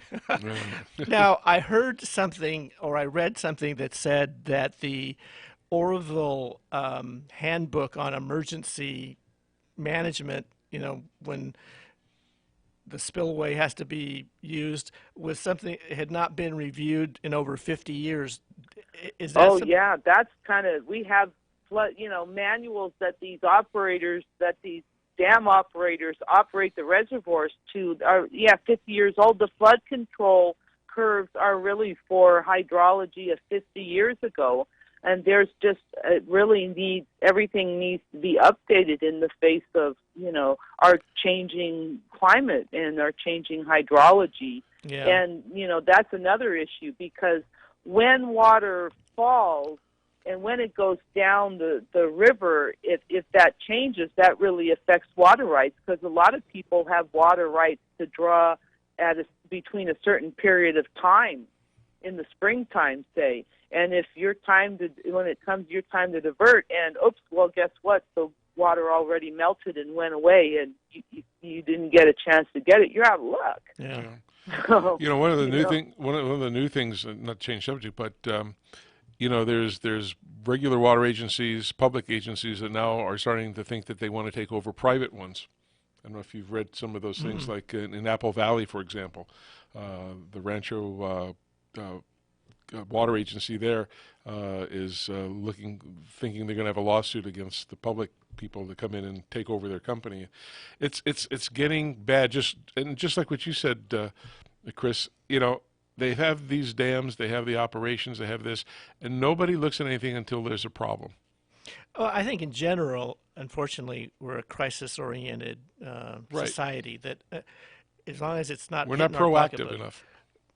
I think that's this is a problem they really have with flood protection up here in the Central Valley, because we just go through a drought and nobody thinks about these levees, and nobody wants to pay. Flood protection is very expensive. So any move that the state has made in flood protection has usually come after they've had a really wet year and levees break and people get flooded, and then they go, oh, well, we'll put the money out for flood protection. Can you imagine if it was those 200,000 people up there, if that happened?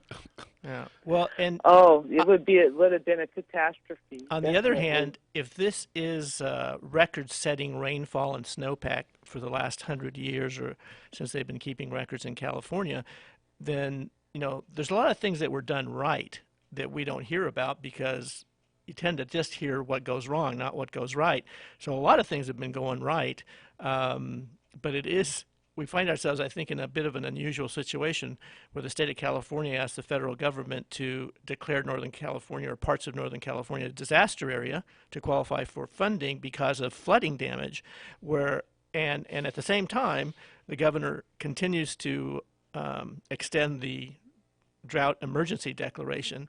So I don't know, I can't remember ever those two things happening simultaneously. Have you ever seen that happen? That's called California politics. Yeah, it's a little unique, but we'll see what happens. We'll see how much water is, how much snow is up there come April 1st. I mean, that is really the key. And really, I think what everyone's worried about is we're just hoping, we don't get any warm storms that go over the snow and rain on the snow and send all that water down, because then we will really have some problems. And we've had that happen before. In 1997, yes. Yeah. I believe that was the year we had flooding. Reno was flooded, and great flooding in the Central Valley, and it was a mess. Well, it's a big state, and there's a lot of variation in climates. But again, about 2/3 of the precipitation and snowfall occurs in Northern California, but 2/3 of the California population resides in Southern California. So we're all moving. Yeah. Make room for us, Chris. Well, Chris, we got to go take a break here, so we appreciate your water news for the week, and we'll hear from you next week.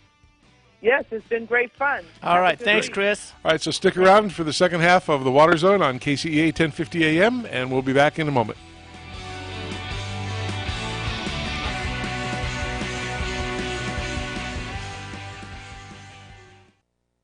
Are you looking for a place to buy your landscape and gardening items? Come visit us at Site One Landscape Supply. We offer a large and quality selection of irrigation, landscape, and outdoor living products such as Toros water-efficient precision nozzles. Site One Landscape Supply has over 30 locations right here in Southern California, and we are the largest national wholesale distributor of landscape supplies in the United States. Site One's knowledgeable and friendly staff is equipped to help you with all your landscape, irrigation, and outdoor living projects. Whether you're redoing your backyard into a drought-tolerant garden or creating a water-efficient landscape for your client, Site One has everything you need, including the latest in water-saving technologies, drought-tolerant plants for your yard, irrigation supplies, fertilizer and weed control products, landscape accessories, hardscape products, outdoor lighting, and much, much more. Visit SiteOne.com to find a store near you or stop by today. Site One. We are stronger together. Did you know that an irrigation system that has a leak of just 1/32 of an inch in diameter, that's the thickness of a dime, wastes 6,300 gallons of water per month or 75,000 gallons per year? Well, with more solvent cement experience than anyone on the planet, Weldon formulates their products not just to meet a standard, but to exceed it. Weldon products are designed to provide even greater safety margins, often able to make up for common mistakes or less than ideal installation conditions, reducing the chance for leaks and costly callbacks. Weldon's invention of solvent cement over 60 years ago revolutionized the piping industry. From day one, Weldon has led the industry with their broad range of high-performing solvent cements, primers, and cleaners, bringing unique solutions to professional contractors and homeowners. Along the way, Weldon has earned the loyalty of millions of professional contractors who trust their products and depend on their outstanding customer service, live technical hotline, troubleshooting services, and free training. And because they care about the environment, Weldon was the first manufacturer to develop and offer a complete line of low VOC cements. Their hottest formulation is Weldon 750 Hot Weld, a one-step, fast-setting blue PVC solvent cement specifically formulated for superior, long-term, trouble-free performance. So whether you're a professional contractor or just a backyard do-it-yourselfer, choose Weldon, the trusted global leader in solvent cements for leak-free plastic piping systems. To learn more about their complete line of products or technical training, visit the web at www.weldon.com or call their technical service hotline at 877-477-8327. Hi, welcome back to the Water Zone with Mike and Rob. And for anybody who wants to call in and ask some questions, please do so at 909-888-5222. If you're calling outside the 909 area code, you can call 888-909-1050. And hope everybody's having a great day. We have a great guest coming up here. We have a wonderful lady I met a couple weeks ago, and her name is Pamela Burstler, and she's the CEO of a company called Green Gardens Group. And so I'd like to welcome Pamela to the show. Hello, Rob. Hi, Mike. Hey, great to see you. Great to see you. This was such a pleasant surprise when I found out that you were going to be on the show, Pamela, because I couldn't think of a better person with the experience and background to comment on water issues from a landscaping perspective. And the thing that's also cool is that Pamela and I first met each other back, I think it was like 2003 or... I think it's a little earlier than that, like 97. Did we meet? Because we worked together on the CLCA chapter. So yeah, we see each other at different functions, and I've seen you speak, and your company now is very well established with water agencies throughout California, maybe elsewhere too, to be called upon for that expertise. So congratulations for doing that. Well, it's funny because I was biting my tongue while you all were talking about groundwater and the issues with flooding and the drought cycle. How could we possibly have drought and have all this flooding, and how does that work? And actually what we're doing in landscaping is managing soil moisture at what's called the green water zone, which is the root zone of the plants and shallow groundwater. And there's a lot, this is actually an area that has, irrigation understands this area very well, but more from a technical application view. We know what to put there. Right. And also this idea we have to put there, right? Yeah. So G3 has actually come at the issue of landscaping from a slightly different perspective, kind of turning it on its head and saying, well, suppose we were managing water in this root zone and it wasn't with the intention of having to irrigate. So irrigation, super important, but kind of falls after other decisions such as building healthy living soil and holding on to rainwater and selecting plants that are efficiently evapotranspiring and stuff like that. So there's well, she talks about the watershed wise and watershed approach. Can you explain that to her? We know what that is, but our listeners, so they can catch up with us. Yeah, absolutely. So we have the watershed approach to landscaping it's kind of like everything that was old is new again, right? And it's essentially a way of thinking about landscapes as though they are mini watersheds. So the definition of watershed is it's an area of land where all the water that falls on it and all the water that's under it drains to the same place. And if you take that as the definition, any piece of land can be a watershed. I mean, a roof could be a watershed. It's just an area of land with all the water on it, and under it goes the same place. So we're no longer thinking just about really giant areas. Now we're thinking about, on a front yard scale, what's the watershed? What's the high point? What's the low point? And everything in between those two parts or 2 points, we can manage. And so the way that we manage that is there are 4 principles. The first one is healthy living soil, making sure that it is alive, and that's that takes a lot of work, but basically adding organic matter, and holding on to rainwater as a resource in the landscape where it falls, selecting plants that are climate appropriate, and then highly efficient irrigation when necessary. So really, those are the 4 principles of the watershed approach. That's amazing. Did this is there like author or father or mother of this concept, or was it kind of just come together? Are you the mother of watershed landscaping approach? Because that is I've heard that term used, and I researched it, and I Mike's called me a mother. That's right. I'm wondering about that. I'm proud of that, actually. Yeah, but I'm always interested in how things get started, and I'm just curious. I mean, you were right there on the ground floor, I assume. I'll tell you, this came about because there were a lot of organizations that were working in this sort of holistic approach to landscaping that had the word friendly after them. So there was ocean friendly and bay friendly and salmon friendly and so forth, river friendly. But they ended up associating with particular receiving water bodies. So it was a particular river or a particular place. And we stepped back from that and said, okay, what actually would apply nationwide, whether you're in a climate that's dry or a climate that's wet? What are the principles? And that is the principles of a watershed management, of healthy watersheds. That applies everywhere. And, oh, by the way, there is a lot of understanding of what it takes to make a place a healthy watershed. So now we just have to scale it down to the landscaping level. So, wow, there's a lot of different things I want to ask you about this approach.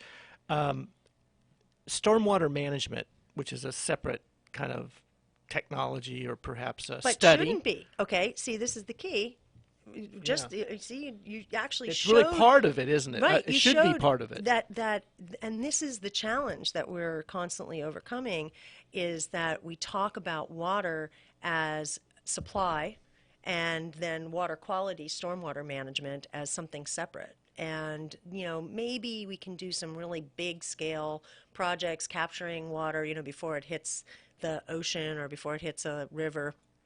But the idea is that if we distributed the solutions all along the watershed, so every single property was holding on to the first inch of rain after a dry spell. That's called the first flush. It's the most polluted water, and it's also the water that is creating this great volume that takes all the trash and everything off of streets and all the hard surfaces and just dumps it at the local waterway. So if every single property was holding on to that first inch of rain that falls on that property for the benefit of the landscape, we would have a dramatic effect on the volume and also the speed at which water was moving down the watershed toward the waterway. So it has huge implications for flooding and everything else. Well, it seems that it would also mean less pollution moving into those waterways. Absolutely. That's the key. And in fact, the pollution when it hits the waterway, this earth-based pollution when it hits the waterway, waterways aren't able to deal with it. They're not equipped. I mean, they don't have microbes in them that eat up all this pollution, but soil does. And plants do. In fact, plants and soil look at these little pollutants and just it's food. It's a food, exactly. It's carbon source for them, and so and our nitrogen source, and so that's the principle. Is that we've already paved over so much of our soil, world and of our soil. Let's restore that functionality. Now, do you think that this is going that's not theory? It's real. In the model efficient landscape ordinance that we were at a seminar a couple weeks ago, do you think that's going to be highly adopted for new construction and new things? Do you see that as being almost a mandatory? I think that this is the direction that that the state has to go. I think this is the direction that anybody who does landscaping has to go, no matter where they are, but especially in the state of California. And I think DWR has shown, leadership on thinking about this. It does require that there's interagency cooperation. I mean, everybody needs to be at the table and really talking about, solutions. How do we bring organic matter back into urban areas, right? Right now, organic matter leaves urban areas, goes out to farms, but how do we bring it back into urban areas to restore urban soils? How do we rethink things like tree canopy? I mean, we learned so G3 does a urban soil summit every 2 years, and we did one 2 years ago. And one of the things we learned is that trees actually have to function as a community. They have to have contact with each other in order to be really healthy. So what do we do in an urban setting? We stick them in a concrete box, completely isolated, and then say, what's wrong with the tree? So, it's really rethinking almost everything that we're doing in the urban environment. And, oh, by the way, the principles that we're talking about in an urban setting are applicable also in agriculture. Regenerative agriculture is what it's called, but it's essentially soil-centric agriculture. And if we had spongier agriculture lands, we wouldn't have erosion problems, we wouldn't have a lot of fertility problems and other things that are going on. So everything that we were all talking about in the first segment today about flooding and how much water is going into these dams, you cannot, as time goes on, we're not going to be able to build dams to hold the water because our soils are getting drier, less able to hold on to that water. We're going to have greater volumes because of climate change. We're going to have, huge volumes, fast volumes that are running off of surfaces. There's no, catcher at the bottom, at the bottom of the hill that's going to be able to do it, and it's going to be hugely expensive if we try to take a route like that. Speaking of the the proximity or the contact to help trees flourish. I remember a gentleman, Greg Rubin, I don't know if you remember that name or not. He's kind of a native plant specialist, landscaper that just, self-taught on native plants. And he talked about these native plants that they kind of live in symbiosis with, I think it's called mycorrhizae. Yeah, even more than that. So there's a huge biome. Just as humans, now we understand that 98% of our matter that makes up us as humans, the cells in us, are actually biome that is not, it's bacteria and protozoa and other stuff. So too, the soil is exactly the same. We've now learned that there are billions and billions of creatures unnamed from bacteria and protozoa and nematodes that all are performing functions essentially in symbiosis with the plants, and all plants. In fact, all nutrient and all water that's taken up by plant roots is first intermediated by the biome, unless it's a fertilizer, like already a plant available application. So in nature, everything is intermediated by the biome. And it's more than just mycorrhizae, which is a fungal mass that is essentially the skin of the soil. In fact, the largest organism in the world is a single cell layer fungal mass. In Oregon, I think it is. Spreads out like several miles underground. Yeah, exactly. So to implement a lot of these things, like we talked about for new construction, new home sites. Yeah. How do we as a public and working with the state agencies and federal agencies move this forward faster? Because that's always seems they're great ideas. Just we talked to people from the desal plant who IDE Technologies, 17 years to go through the process just to get permission to build it. I hate to say it, but thank goodness. Yes, but the same thing with this. I mean, we value difference of opinion here. But there are ideas. That's what gets me. There are ideas that are ready today. Oh, absolutely. And look, this is landscaping. Okay, the first step here is to acknowledge that landscapes play a role in solving these problems. Most of the legislation that we have in the country, but especially in the state of California, completely ignores. It basically is just saying limit the water or meet these mandates so that we can reduce the water footprint. But you're right.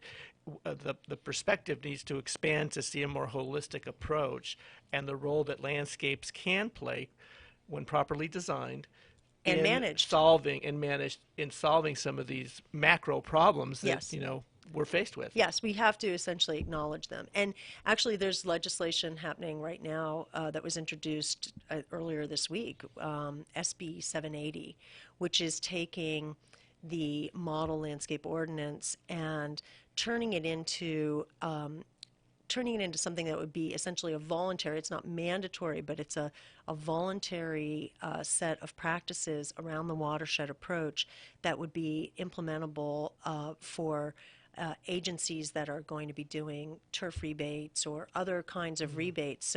So in order to get state funding and get that support, you would have to implement a program that uses the watershed approach, which is essentially drawing on all these different do you principles. think the politicians understand the purpose of landscape or the benefits of landscape? Turf grass, for example? You know, I'll tell you. Okay, so whether it's turf, and by the way, G3 is often labeled as an organization that doesn't like turf grass, and it couldn't be further from the truth. It's the climate appropriate plant. There are plenty of places in California where cool season turf grass is perfectly climate appropriate, and there are plenty of places where it isn't. So it's really about knowing your actual plant material, that, right? yeah, and making choices that are and managing it effectively. So I don't want to start with that just before we go down this path. No, but I think that's important. Yeah, yeah. So acknowledging that up front, I mean, I think that what's interesting is they don't think about landscapes as being important to them until you talk to them about their own landscape. Kind of being in the landscape industry is a lot like being a doctor. My father always wanted me to become a doctor, and here I am doing landscaping. Doctor of Green. That's right. Really, seriously. And, you cannot go to a party, you cannot go to a conversation with a legislator without it turning almost immediately to the problem that they're trying to solve at their home or at something that they're familiar with. And really, that is the main principle of the watershed approach to landscaping. It's applicable to every single piece of open space that you have, even if it's that little strip outside of Starbucks. You can apply the principles right there. So, I think once we do that, once we bring it to their level, then they do understand it. So I'm thinking landscape architects, they're these folks, these professionals some of them went to school 30 years ago, some 20 years ago, 10 years ago. Do you have any perspective on whether the current landscape architecture programs at universities, are they aware of the watershed approach, or is that still an avenue that needs to be adventured onto? So what's really interesting about this question, Mike, is that you're kind of demonstrating that when we think of professionals in the landscape industry, we tend to think of just landscape contractors and landscape architects, and actually there are so many professionals in the landscape industry, including designers and irrigation consultants and people who now understand compost tea and how to build organic soil and all kinds of stuff.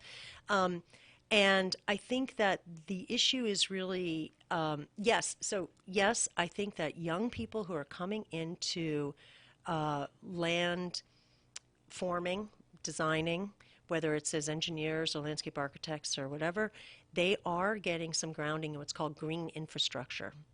That's really applicable right now and is very much what we're talking about in terms of the watershed approach. But it is still at a more macro level than individual home properties or individual commercial property landscapes. So yes, I do think some of that's coming in, but I also think that the people who've been at it for even 10 years, I mean, look, all this stuff about soil, this is 10 years.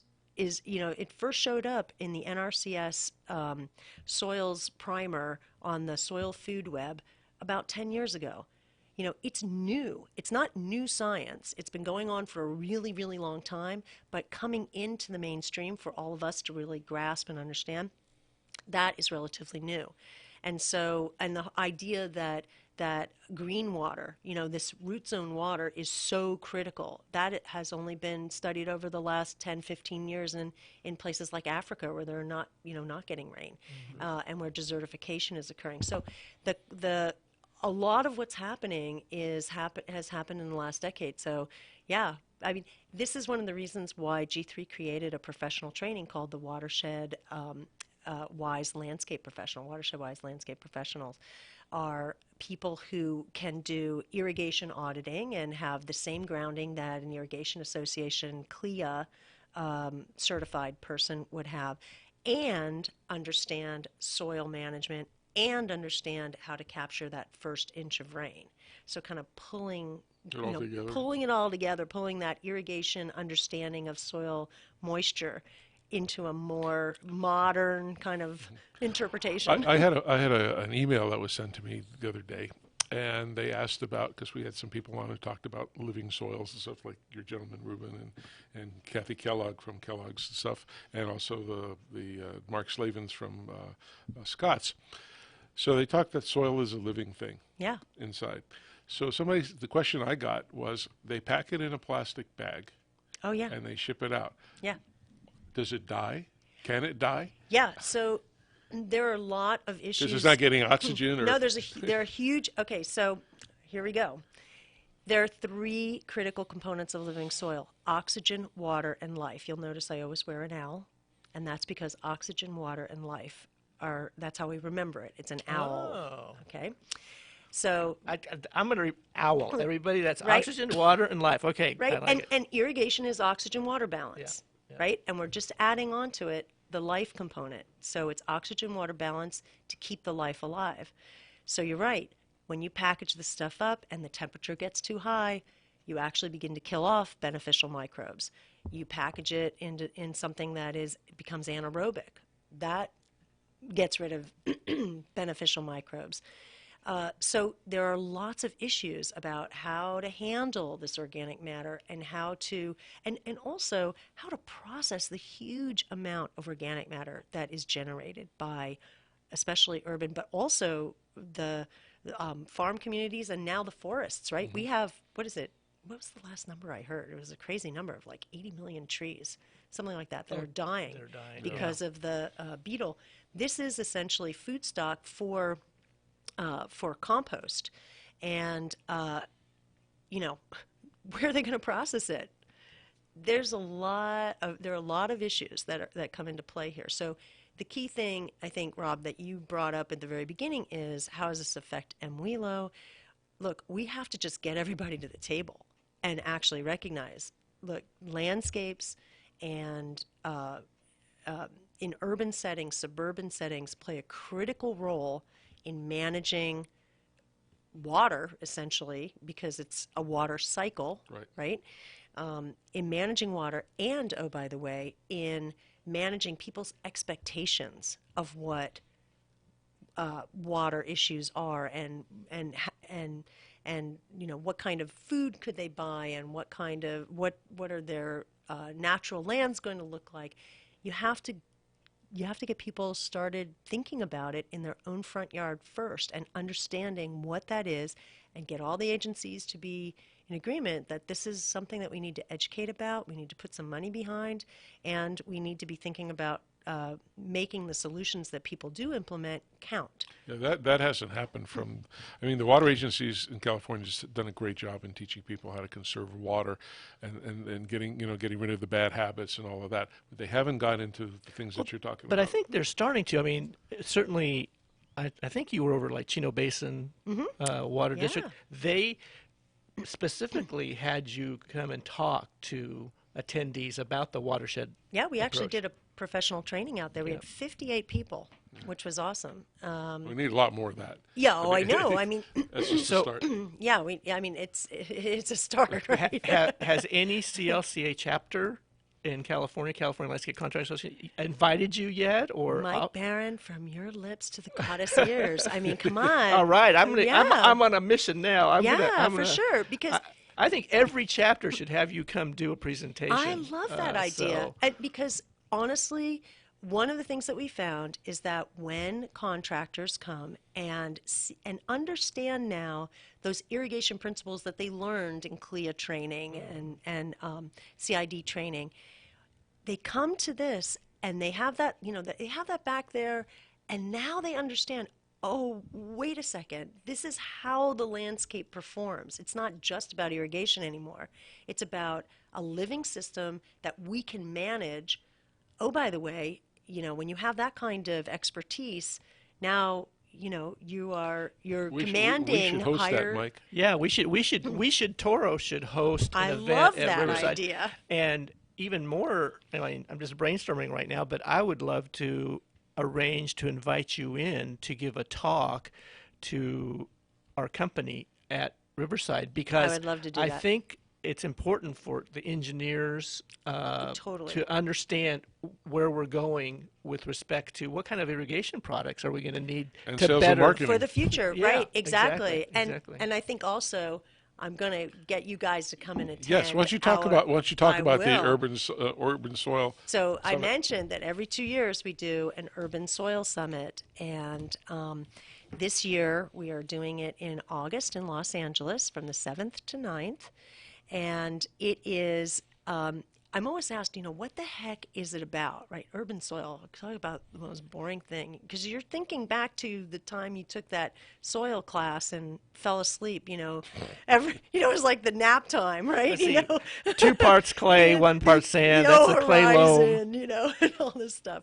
But no, we make it extremely exciting because we're talking about carbon capture, we're talking about job creation, we're talking about how plants communicate with each other, we're talking about water and how it's performing in soil, and we're bringing people from all over the world to share ideas about how the soil can save us, and how really focusing now on soil management helps us with water management, helps us with managing climate change, really. I mean, honestly, that's the key to it. I don't know if it's even possible to estimate in the state of California that if we had, a 20% improvement in living healthy soils, how much water might be absorbed by 20% of the California landmass being this healthier soil. I mean, that's a lot of water. Well, even what Pamela said is the water, for the first 1 inch of water, if that can be all retained without going down to the ocean, that's incredible. Plus, again,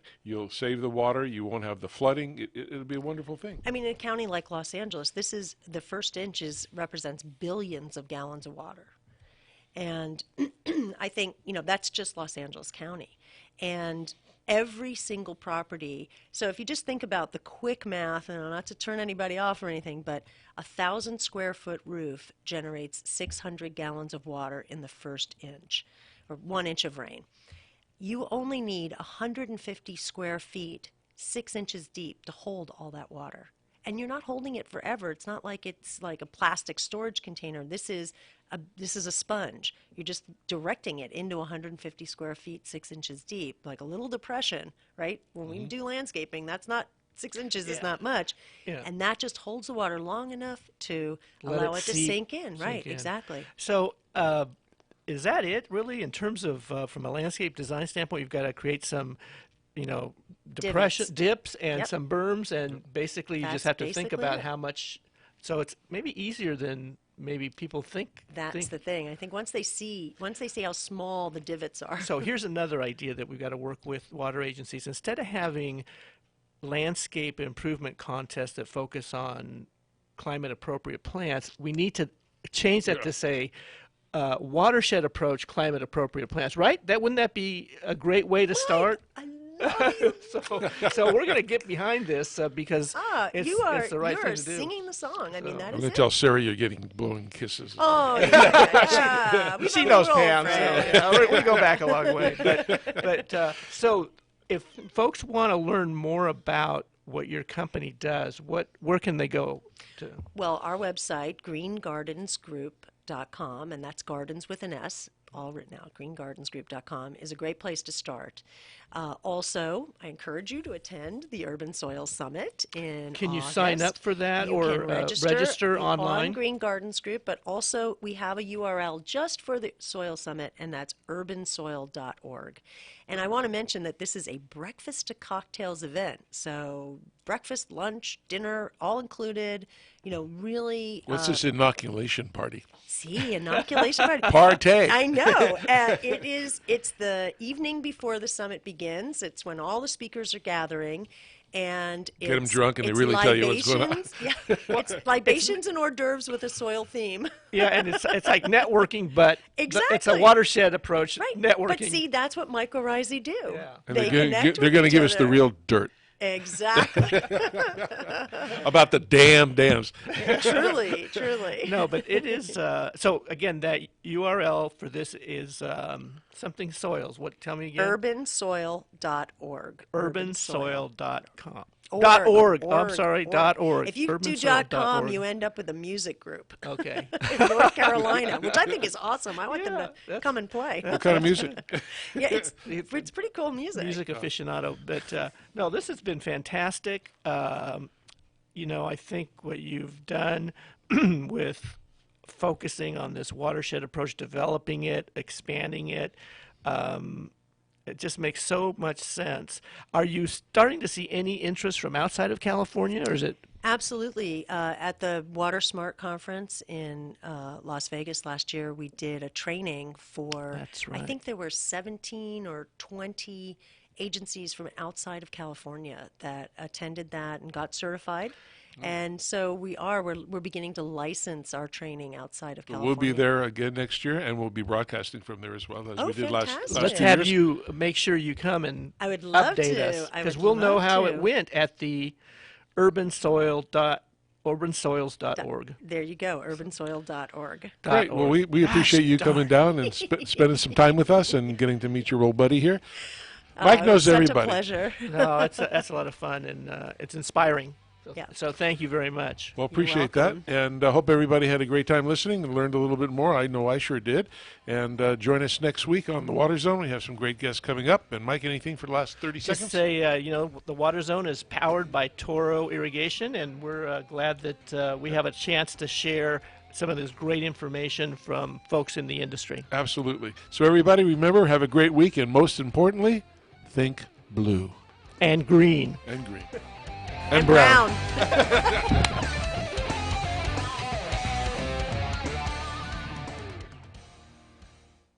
KCAA Loma Linda, 1050 AM, 106.5 FM, and now 102.3 FM.